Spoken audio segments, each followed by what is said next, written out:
Militer Jepang menguji coba rudal berjenis Type 88 Surface to Ship di teritorial Jepang untuk pertama kalinya pada Selasa 24 Juni 2025. Uji coba rudal jarak pendek anti kapal tersebut menargetkan kapal tanpa awak sejauh 40 km dari pantai selatan Pulau Shizunai, Hokkaido.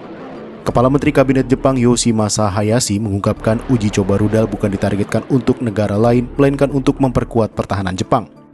また本訓練は陸上自衛隊が戦術技量の向上を図る目的で実施するものであり、特定の国や地域を想定したものではございません。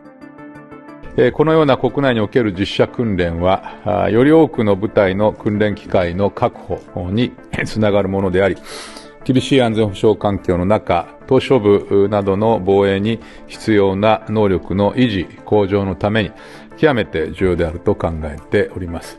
Model rudal ini mengacu pada rudal Type 80 Air-to-Ship Missile ASM-1 yang digunakan untuk pertahanan udara Jepang.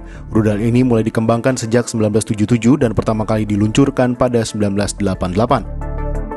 Rudal tipe 88 adalah sistem rudal anti kapal subsonik yang diluncurkan dari darat dan dikembangkan oleh Mitsubishi Heavy Industries. Biaya produksi rudal ini mencapai 200 juta yen per unit.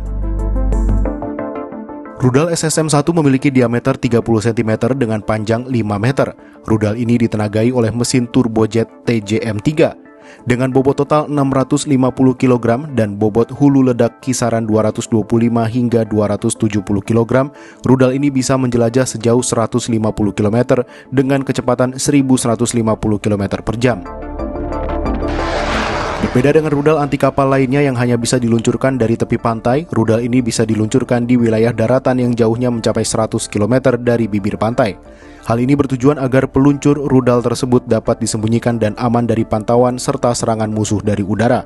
Rudal ini juga memiliki mobilitas yang lebih leluasa dengan diangkut truk taktis tipe 74 berukuran 7x6 sebagai kendaraan peluncur transporter erektor. Rudal ini dibekali sistem navigasi inersia untuk fase jelajah tengahnya. Rudal tersebut dapat mengikuti jalur yang telah diprogram sebelumnya dan memungkinkan terbang di wilayah pegunungan. Tak hanya itu, rudal ini dibekali frekuensi Q-band guna mendeteksi dan mengunci target. Frekuensi ini lebih tinggi dan lebih canggih dari rudal Harpoon milik Amerika Serikat.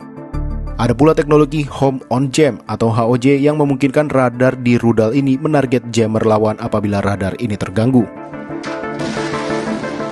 Kini Jepang pun tengah mengembangkan rudal tipe 12 sejak 2012 yang merupakan suksesor rudal SMM-1.